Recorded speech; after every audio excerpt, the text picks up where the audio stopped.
Welcome to our series this week, Women in Business podcast for Business in Vancouver. I'm Kirk LaPointe, publisher and editor-in-chief.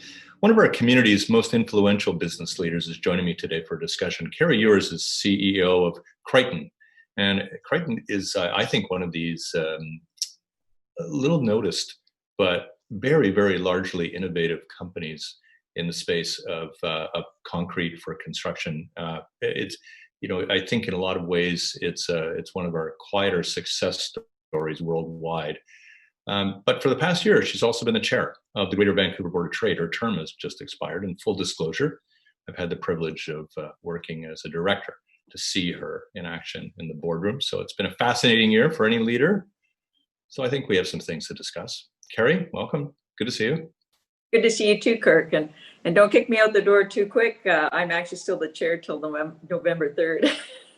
Yeah, okay. But you did your last you did your last board meeting with us. But anyway, but we'll fair enough. No worries. Stay as long as you like. It'll be great. By the way, you around March. Did you think about maybe trying to defer for a year? Take it like next year or year after? Well, it has been an interesting year, and people often say or comment on the same thing. What a challenging year! I bet you didn't expect to have to deal with this. But to be honest, I think it's that's one thing that's fun about leadership is the non-routine. And I've really actually enjoyed this year. We hired a new CEO, as you know, Bridget Anderson, and she's been fantastic. She was only 4 months into her term when COVID hit. And the ability to shift and make some changes very quickly, I think it's a testament to the organization, but certainly to her leadership in pivoting very quickly, given that much of our revenue comes from events which no longer could be held. Yeah, let's start though with Kryton and your own leadership of it, and what you feel you've learned in the last 7 or 8 months. Must be vast. Yeah, keep in mind, I became the general manager of Kryton back in 1991, and it was during a recession that we thought was going to end, and it just kind of lingered on till like 94. So it was really just trying to make some income any way you could, and keep some market share and customers. And so I think that is almost a scrappy time for me and my management learnings. But I really was able to apply that in 2001, which was another recession, not as long, but it was kind of steep and deep. And having that, being able to look at things as we're not locked into one thing. We need to be able to be nimble and quick to shift. I think served our organization and myself well when 2008 hit and, worldwide construction fell off. I mean, the nice thing about having an international business is during those earlier recessions, when it slowed down in the US, you could sell in Asia, you just shifted to your focus. But in 2008, it was terrible. It is down 50% in construction, which is our business. And we really had to find ways to survive. But I think all those lessons lend well to the pandemic hitting, and that change is just simply something you have to deal with. And so I actually really found that the communication piece became so valuable, right away connecting with our worldwide team. And keep in mind, we have a lot of remote staff. And so, connecting by this kind of medium is normal for us, but maybe not as frequent. So we started doing weekly Friday huddles, which ended up being really valuable because you could see everybody on Zoom and connect and hear what they're thinking and what's happening in their regions. And so I think that in a positive way, it really enhanced the collaboration, even though strangely people were not in the office, they were working from home. But I think I saw people more than I probably would have normally. I mean, some of our remote staff I see more like once or twice a year when they come to Vancouver. We weren't connecting in this way. So I think there is a lot of good things. Psychologically and emotionally, how do you think this episode has differed, though, from, say, a recession? Well, I think, certainly one of my first messages to people was stop watching the news. Hey. Yeah, no, sorry. No offense. But I certainly Facebook, like I said, don't get your news from Facebook. You're getting a lot of ill truths and so forth. And I think that was one of the biggest differences, is that this became this fear mongering of the unknown, and it really wound people up. And I think that's what was so different. I mean, at least when construction's down, people know you just have to try to get whatever jobs you can. But when something like this happens, there's nobody knew when the border was going to open up again. Nobody knew if they were going to get sick and die. Nobody knew, and even now we don't really know where is the end of this. So I think this was quite different. And I know mental health comes up a lot, but that's certainly one of the biggest worries is mental health. We're down, but not. We didn't have to lay anybody off. We've kept everybody working, so we're in probably pretty good shape against a lot of other companies. Yeah, I mean, in British Columbia, of course, we didn't really shut construction to any great degree at all. But did you experience a fair amount of lockdown effect elsewhere in the world in terms of how you're exporting your products? Yes, we have an office and people in Dubai, and they were literally locked down, told they had to stay at home.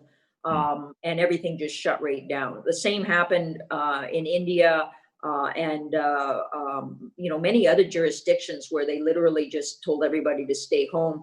Whereas, like you said, construction continued to happen in BC. Even more so than the back east. Although it was still deemed essential service, there were still a lot of construction sites that just shut down. So we were really lucky that things kept going at a slower pace, but at least they continued to go. So let's look at the Board of Trade and at its work. And I know that people might assume that the Board of Trade is all just about hardcore business advocacy, and that actually puts a political tinge to what it does at all times. But I know the history of the board has been to make the greatest possible effort here to stay bipartisan, to work with whatever the government of the day is, to think about the government of the day and essentially trying to get its best foot forward, obviously. But what challenges were there in the early going at a municipal, provincial, and federal level for the board in order to make sure that it was bringing voices forward, but not being kind of heavy-handed about it? Yeah, I mean, it's always a challenging situation when you are a nonpartisan organization, yet you do represent, the economic drivers of business. And I think that we are respected to have a voice around a diverse set of businesses. And so the businesses we represent are everything from social services, environmental groups, to the aquarium and other places like that, to businesses that manufacture concrete products like my business. But I think that we try not to confuse politics with policy. I think that one of the things we try to do well is to recognize what policies will advance the economic growth for the region. And we're really about livable and workable environments. So you can't do one without the other. I mean, they go hand in glove, and you can't push only in one direction.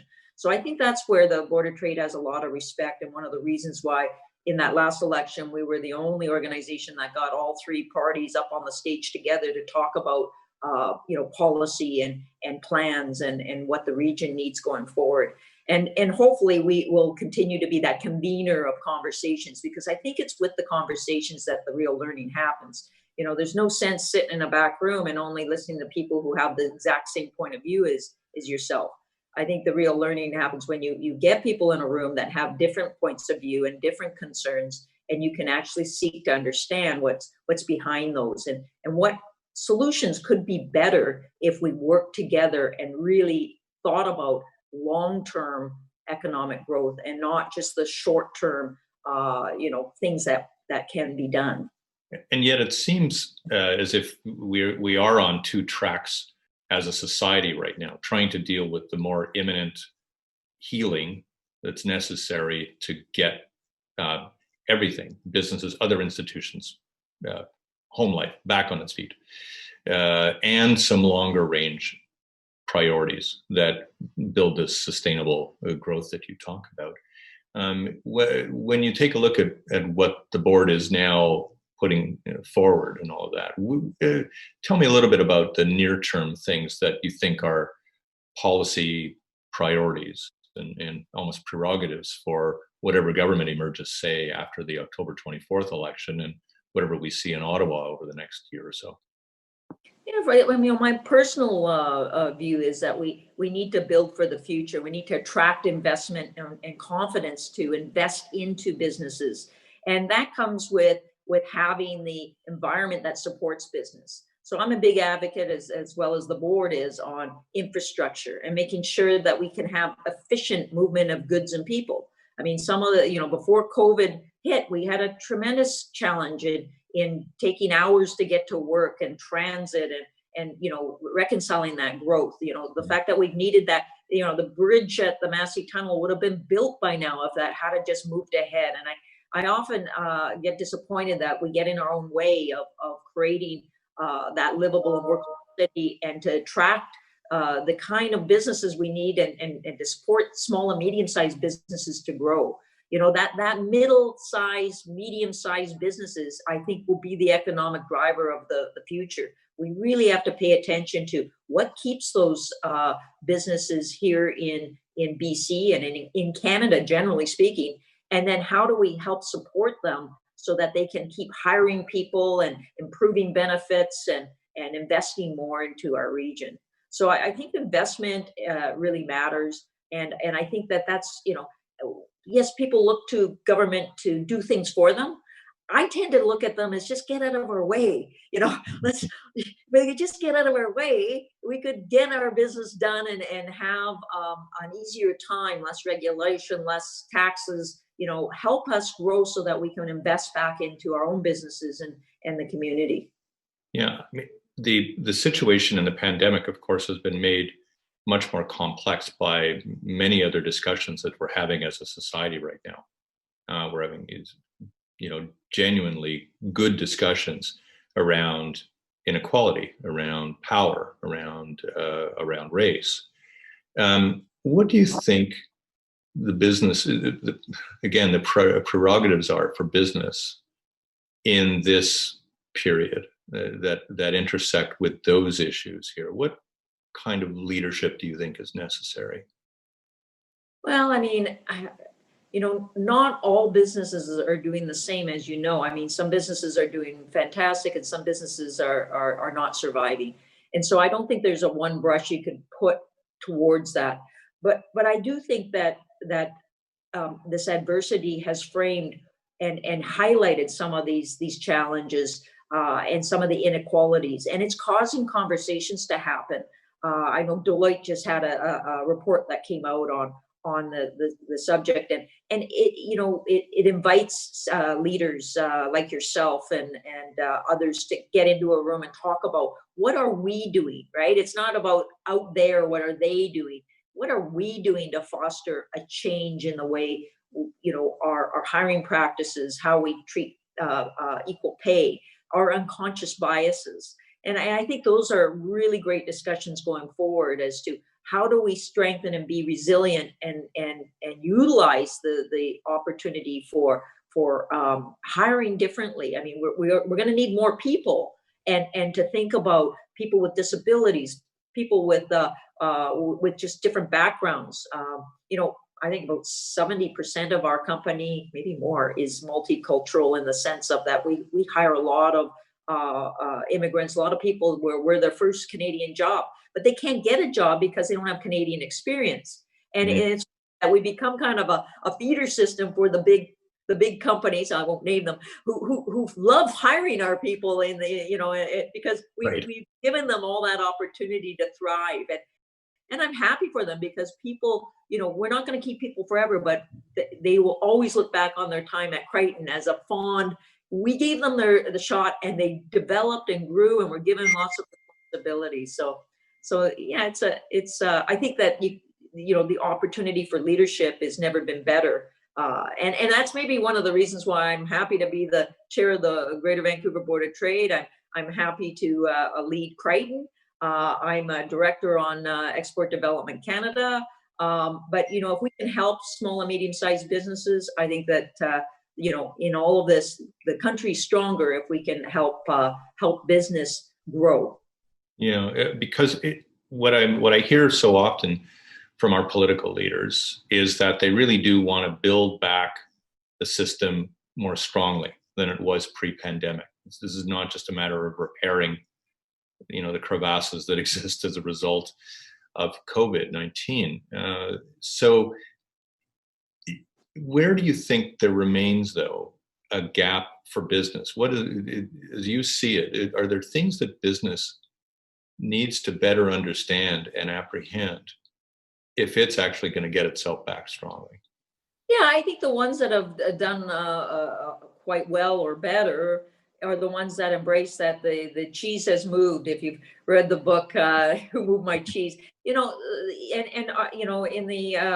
event earlier today, Arlene Dickinson really spoke to, you have to just recognize where you are and not be angry about it. You have to just move on. And I think that the gap might be where people haven't quite embraced technology, or this pandemic has caused everybody to embrace technology more than we've been able to do things in weeks that the management teams would have said it would have taken years to achieve.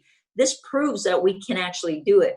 I think that the gap now is where companies aren't pushing far enough. They aren't really recognizing that this isn't a temporary thing, that we're probably behind the curve on adopting technology in the first place. And I think this is a great opportunity for leaders to further embrace and further expand their thinking around customers, where to find customers. I mean, I'm a big fan and proponent of exporting and trade, as you know, and the World Trade Center has been doing a fantastic job of teaching people how to do that with the Trade Accelerator program, and as well the e-commerce essentials. But we need those people to, not be afraid to sell over the border. I mean, even just selling down to Seattle is like pulling teeth with people before. Now you can sell worldwide with the platforms available today. So I think that's really where there's a huge opportunity for embracing technology and thinking differently about your customer and where to find your customers. It sounded like your business was actually in a pretty resilient space for all of this. You did have shutdowns, slowdowns around the world for a lot of the products that you were supplying into constructions, but largely it sounds like you weren't in too bad a space. But have you already thought about what you need to do a little differently for the next time? Because there will be a next time, right? Yeah, but even ongoing, I mean, in 2008, when everything took a dive, we had some of the best sales we ever had. And in 2008 and even through 2009, we thought we were invincible. And then 2010 hit and was like, oh, well, our pipeline kind of dried up, right? So I said, I'm not too arrogant to think that this is, oh, well, we didn't lay anybody off and we're selling, we're good. I think that the bigger worry for me now is the pipeline going forward. So when I think about, well, what am I preparing for? It's not getting ahead of ourselves. It's making sure we're still doing the fundamentals of business development and training people, and making sure that we understand what the view of the customer, how's the customer's experience shifting? What do they need? What's different? I mean, we did a couple acquisitions in the last couple of years, and it's been great to bring new technology and other innovations, but we need to constantly check with customers and make sure that it works. And I think that's really the challenges going forward. Is we're a 47-year-old company that was started by my father, but that doesn't be here 47 years from now if we don't make sure that we're still connected to fundamentals, but also it's taking what you've learned and then repurposing it into how do I apply this going forward, and make sure that we're paying attention, if you will, to the emerging competition and the people that are going to be thinking already about doing the work we do, but do it differently. I mean, I've watched business, I guess, over 4 decades in journalism, and every time there is a serious setback, I've heard business say, well, I'm not going to be complacent again. Now, is that finally true? Well, it does make you wonder, that old if it isn't broke, break it philosophy. I mean, when management teams get something right and it's kind of feeling good and there's no real headaches and risks hitting you head on, it's easy to get into that lane where you don't really want to change anything. But I think that people like Steve Jobs and others have proven you need to constantly be thinking differently and constantly testing your own resiliency, even when there isn't a headwind like we've had with the pandemic. Well, it's a great conversation. We could go on forever, but you're a busy person, and I'm going to get out of your way and let you do your work here for the balance of the day.